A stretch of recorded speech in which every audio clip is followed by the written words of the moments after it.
विपरीत करणे डे 70. आपल्यासोबत आहे प्रिया मॅडम. आपल्याला विपरीत करणे हे आसन करून दाखवणार आहे. विपरीत करणे हे आपल्याला शैक्षणिक म्हणून करायचं आहे. विपरीत करणे हे नाव अशा पद्धतीने आहे की म्हणजे आपल्या पायाची स्थिती ही उलट्या दिशेने होते, म्हणून याला विपरीत स्थिती असं म्हटले आहे. विपरीत करणे हे आसनाला नाव पडलेलं आहे. यामध्ये आपल्याला सावकाश दोन्ही पाय कमरे उलट न वाकवता जास्तीत जास्त वरच्या दिशेने आपल्याला डोक्याच्या दिशेने घेऊन जायचे आहे. दोन्ही हाताचा कमरेला सपोर्ट राहील.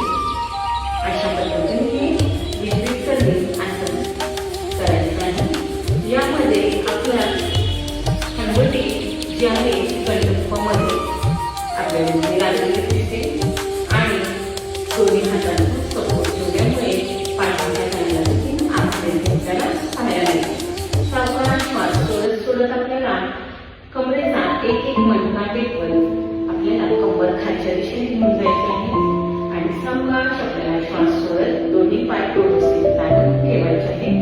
सावकाश उठून बसायचं आहे. हे आसन करताना कोणत्याही पद्धतीची गडबडी करायची नाहीये. इथे आपल्याला संथ आणि सावकाश हालचाल करायची आहे. जोरात पाय आपटतील किंवा कमरेला खूप जोरात धक्का पोहोचेल असं आपल्याला काही करायचं नाहीये. त्यामुळे दुखापत होण्याची शक्यता आहे.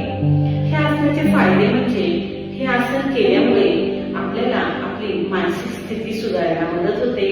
मानसिक जो ताण आलेला आहे तो कमी होतो. त्याच पद्धतीने ह्या आसनामुळे आपल्याला थायरॉइडसाठी देखील हे आसन अतिशय महत्वाचं आहे. यामध्ये आपली पचनक्रिया सुधारते. पाठीच्या मणक्यावर चांगला ताण आल्यामुळे त्यांची कार्यक्षमता सुधारते. त्याच पद्धतीने मासिक पाळीमध्ये जो काही आपल्याला त्रास जाणवतो तो कमी व्हायला मदत होते.